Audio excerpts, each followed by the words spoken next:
Hi everyone, welcome to Sermon Notes. We're looking at Matthew chapter 13.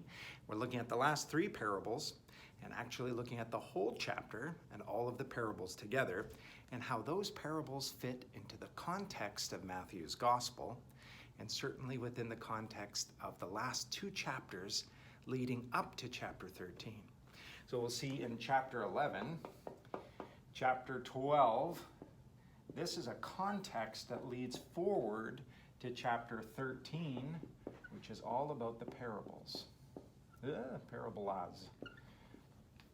And the question that's being asked in these chapters is, who are you? Jesus, who are you? So that's leading up to chapter 13, where Jesus gives these parables that describe the kingdom of heaven and ultimately answer this question as to, who are you, Jesus? Well, I think it's important for us then to look at these chapters and the context of chapter 13 together. So let's look at Matthew chapter 11, the story of John the Baptist, who's in jail and he's asking through his disciples Jesus a question. That's what's going on. John the Baptist, Matthew 11. And he's asking the question of Jesus, are you the one, or should we wait and expect somebody else? That question is, who are you? That's that central question that's going on. Who are you? And his answer that Jesus gives is that he is, in fact, the Messiah. He is the one. You should not wait for another Messiah to come. He is the Messiah, and his proof for that is a text. He looks back into the Old Testament for his proof for that, and he says, look at what I am doing, because what I am doing is a fulfillment of what was prophesied in Isaiah 35. The question, who are you? The answer, he's the Messiah. The proof text, Isaiah chapter 35.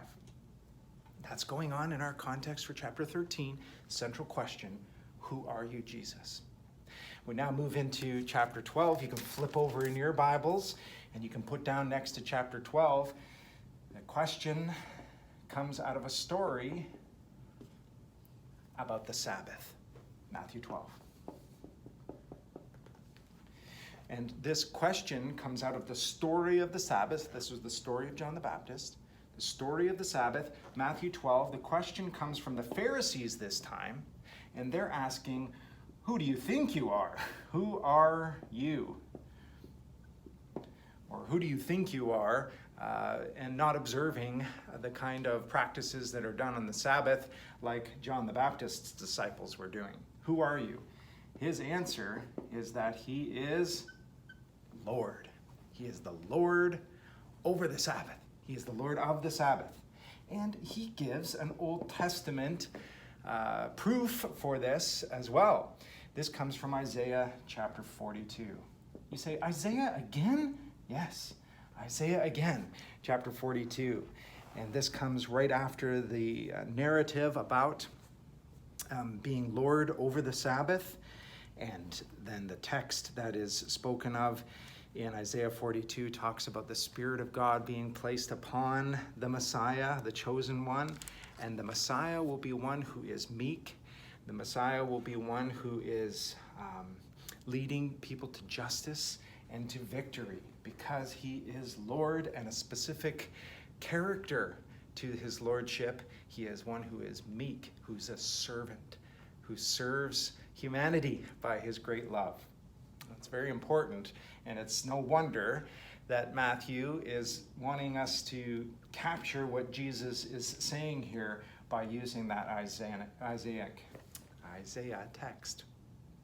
Well, I'm saying that these are answering that central question. Here's the third one. It's still in Matthew 12, and this is a story of the demoniac. I should say a demoniac, because you might be thinking of the one from the Gerasenes. But this is a story that's a little bit different than that. A demoniac is brought before Jesus, and the question that is asked in Matthew 12, the question that is asked this time is again by the Pharisees, and that question that's being asked is, who are you? Who are you to do this kind of work that you're doing, this kind of work of casting out demons? And he's just healed somebody's withered hand on the Sabbath day. Who are you to do this kind of thing? Their answer is that Jesus is only doing this under a power because he's the prince of demons, or he's the Lord of the flies. But the answer that Jesus gives is that he is the reason why he's able to do this and has authority over evil is because he is the king. He's the king over a kingdom. And that's what's going on in Jesus' explanation as to how he's able to overcome evil. He is the one who has tied up the strong man. And we know that that happened back in chapter 3 of Matthew, when Jesus triumphs over the devil in the temptation narrative in the desert place. So if Jesus is the one who tied up the evil one, then he's the king of the kingdom of heaven, which is over the kingdom of evil. And in that case, his answer is that he is in fact the king, and his Old Testament proof text that he brings out in the very next story when they ask for a miraculous sign, and it's great that Matthew puts this right next to it, is Jonah. The story of Jonah. And looking how the answer that Jesus is giving as a king, and the character of this king, just like the character of his lordship and his messiahship, was misunderstood. He was misunderstood as a Messiah. You're not really doing the kind of Messiah work, said John, that we thought you would be doing. It's not what we had expected. It's not an all-at-once kind of kingdom that we had expected. His lordship was misunderstood, and so he is asked, who are you? In a misunderstanding of this, he brings out his character. And the character of his lordship is linked to his meekness and his servanthood. And then here as king, in this question of whether or not he is a prince of demons or whether he is the king of the kingdom of heaven, the answer given is Jonah, that he will have a character of a king that is sacrificed for his people. And just as Jonah was in the belly of the whale, so the Son of Man is going to be in the center, is going to be in the earth. He's going to die for his people.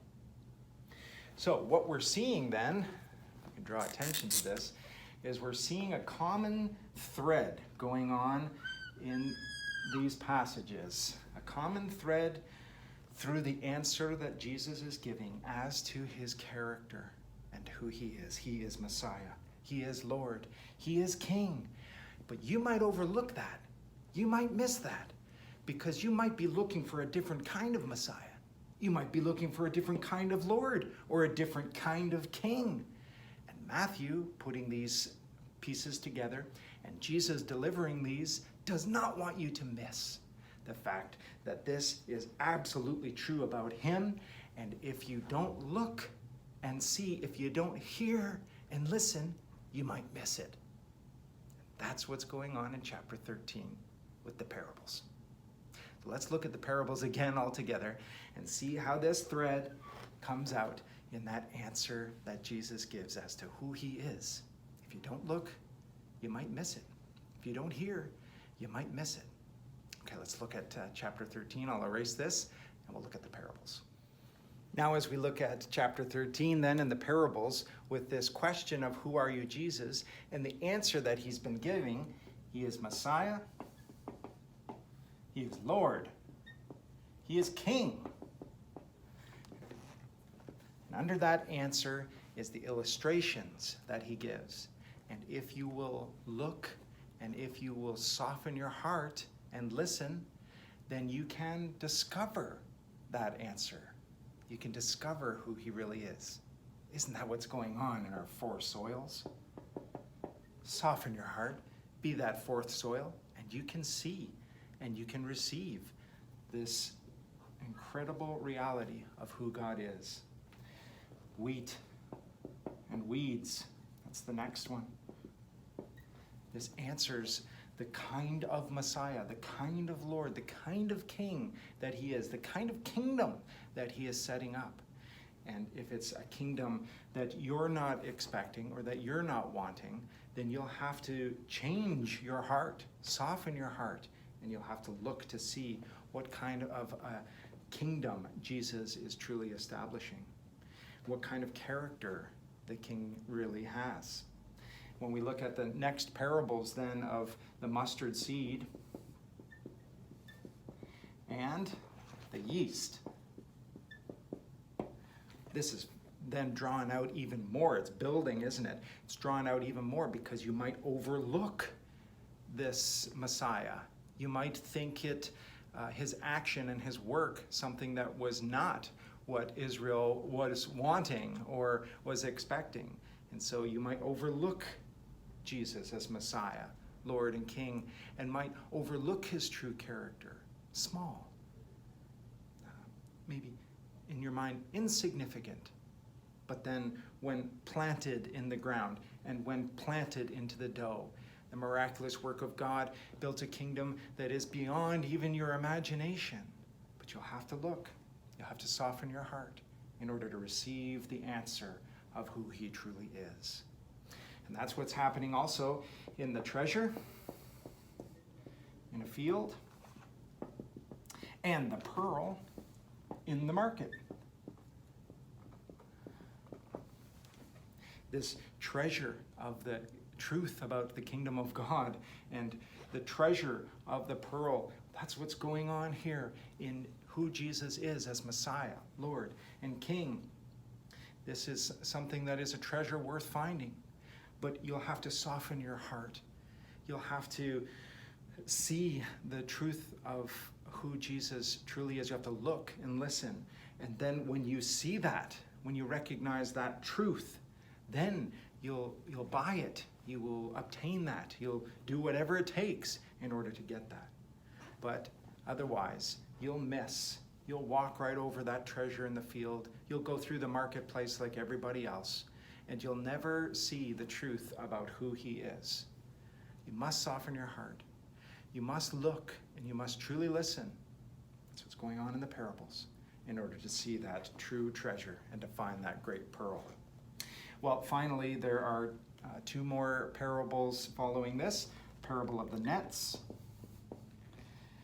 and the parable of the homeowner.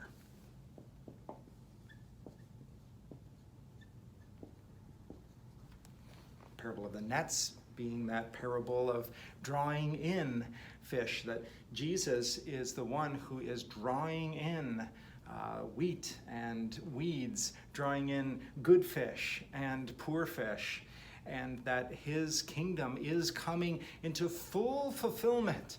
Glorification is coming. The veil will be lifted.